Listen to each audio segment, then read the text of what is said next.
如果你正在通过控制饮食减肥，但体重秤上的数字却纹丝不动，甚至还在上涨，那么你可能正在掉进一个被全人类忽视了整整50年的代谢陷阱。在畜牧业，有一个公开但很少对普通消费者提及的操作。几十年前，农民们发现了一个让牲畜快速催肥的绝招。通常情况下，让一头猪长出1磅肉，需要喂6磅饲料。但是，一旦他们在饲料里人为添加了 B 族维生素，情况完全变了，只需要3磅，甚至2磅饲料，这头猪就能长出同样的1磅肉。也就是说 ，B 族维生素让动物把食物转化为脂肪的效率整整翻了3倍。这里就是本期视频最反直觉的地方。作为人类，我们一直被教育要追求高效，但在新陈代谢的世界里，高效往往就是肥胖的代名词。我想请大家换个思路，如果你的身体是一辆汽车，减肥时的你，其实想要的是一辆超级耗油的旧车。你踩下油门，引擎轰鸣，热量被疯狂燃烧掉，但车子其实没跑多远。这叫低效代谢，能量被浪费掉了，你自然就瘦了。而过量的非自然的 B 族维生素摄入，则是把你的身体改装成了一台最先进的油电混合动力车。它让你的线粒体变得极度精明，舍不得浪费任何一点能量，把每1粒米都精准地转化成了脂肪储备。你可能会问，那是不是不能吃 B 族维生素了？当然不是，问题出在来源。事实上，自然界中的 B 族维生素是存在于红肉和蛋类里的。但现代食品工业做了一件事，他们把合成的 B 族维生素喷涂在了面粉、麦片、能量饮料这些高碳水化合物里。这种高碳水加上高 B 族维生素的组合，在自然界是根本不存在的。正是这种非自然的组合，向你的身体发出了错误的信号，让你变成了一台高效的存脂机器。所以，给出的第一个建议非常具体，去检查你家里的食品标签。如果面粉、麦片或者零食的配料表里写着维生素强化或者添加维生素 B， 请把它们清理出你的橱柜。我们要吃天然的肉类和蔬菜，拒绝那些被工业加料的强化食品。大家好，我是逆龄研究所。以上这些观点来自知名播客 CEO 日记近期对本杰明·比克曼博士的深度访谈。比克曼博士是全球顶尖的代谢科学家，这次长达2小时的对话，揭露了很多主流营养学没讲透的真相。今天，我把这次访谈中干货密度最高、最适合我们日常生活应用的内容，提炼成了这期2026代谢重置指南。如果你的目标是拥有更强的大脑和精力，请务必看到最后。我们接着讲第2个重点。如果要追求代谢健康，除了拒绝强化食品，还有一个被低估的角色，就是酮体。很多人一听到酮，就觉得那是备用燃料。但比克曼博士强调了一个核心概念，酮体不仅仅是燃料，它更是身体里的顶级信号官。为了讲透这一点，我们需要认识一种具体的酮体分子，叫做 BHB， 也就是贝塔羟基丁酸。它是你在生酮状态下血液里含量最高的一种酮体。你以为它只是用来燃烧的吗？不，最新的研究发现 ，BHB 这个分子其实有2种形态，其中一种叫做左旋 BHB， 它不怎么参与功能，它的主要工作是发送信号。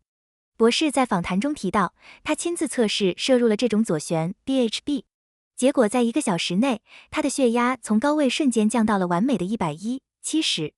为什么会有这种奇效？因为左旋 BHB 这个信号分子能直接命令血管内皮细胞生成一氧化氮。一氧化氮的作用是扩张血管，这就好比左旋 BHB 给你的全身血管下了一道拓宽道路的指令，让血流瞬间通畅。这意味着心脏供血更好，大脑思维更清晰。这和某些扩张血管药物的原理类似，但它是通过人体天然的代谢路径实现的。所以，当我们谈论入酮或者生酮时，我们不仅是在给身体换一种燃料，更是在激活这种名为左旋 BHB 的信号分子，来修复我们的血管系统。接下来这点专门讲给高强度用脑的人群。我们经常感到脑雾、记性变差，下午3点就崩溃。除了没睡好，更深层的原因是你的大脑缺乏能量货币，也就是 ATP 的回收机制。比克曼博士给出的建议非常直接，去吃肌酸。很多人听到肌酸，第一反应会觉得这是健身房里的大块头吃的，担心吃了会变得肌肉发达。其实这是一个常见的误区。特别是女性，体内的激素水平决定了女性很难单纯靠吃肌酸练出夸张的肌肉。对于普通人，肌酸真正的战场其实是你的大脑。大脑是身体里最贪婪的耗能器官。当你在高强度工作或者睡眠不足时，大脑的 ATP 会迅速消耗变成 ADP， 也就是废料。而肌酸的作用就是帮那个废料 ADP 再装上一个磷酸，瞬间把它变回 ATP。这就好比给你的大脑装了一个无限续航的充电宝。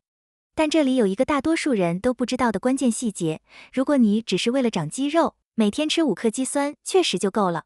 但是如果你是为了补脑，这点剂量可能根本进不去。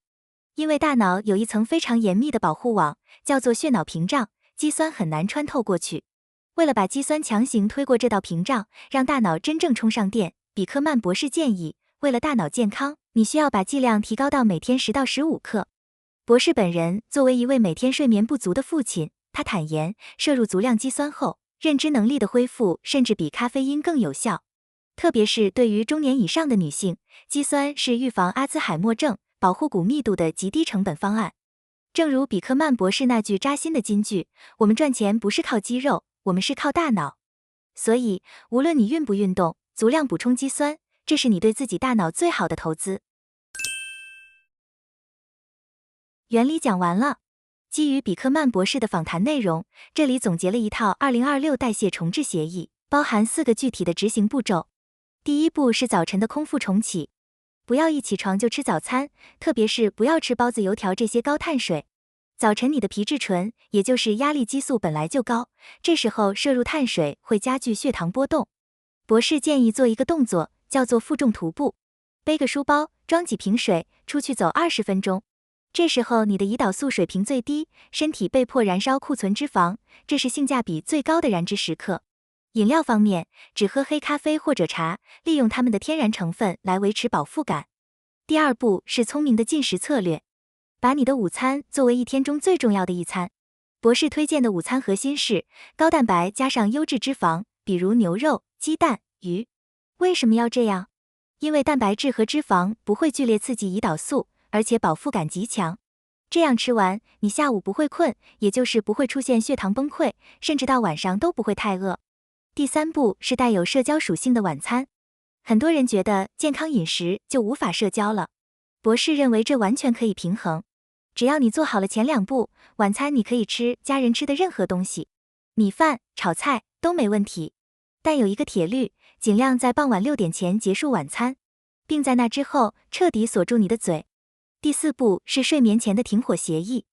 这是比克曼博士最严肃的警告，睡前绝对不要吃零食，特别是甜食。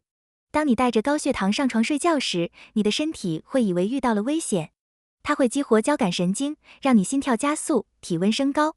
你以为你睡着了，其实你的身体还在打仗。这就是为什么很多人睡了8小时，醒来还是很累。视频的最后，我想引用比克曼博士对于科学的定义，我认为这才是我们面对健康信息时应有的态度。